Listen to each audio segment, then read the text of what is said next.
নমস্কার। আজ আমি প্রচণ্ড খুশি। আমি লেখাপড়ার মন্দিরের কাজ শুরু করতে পেরেছি আজ থেকে।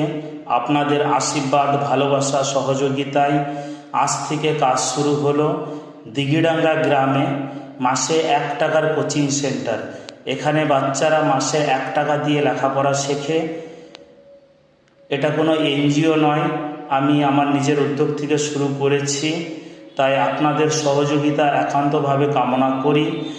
এই বাচ্চাদের লেখাপড়ার কোনো জায়গা ছিল না, রাস্তায় বসিয়ে লেখাপড়া শেখানো হতো। প্রায় 80টির ওপরে বাচ্চা আছে। তাই এদের জন্য একটা মন্দির বানাচ্ছি। আপনাদের সহযোগিতা একান্তভাবে কামনা করি। যে যেমন পারবেন সহযোগিতা করুন, এই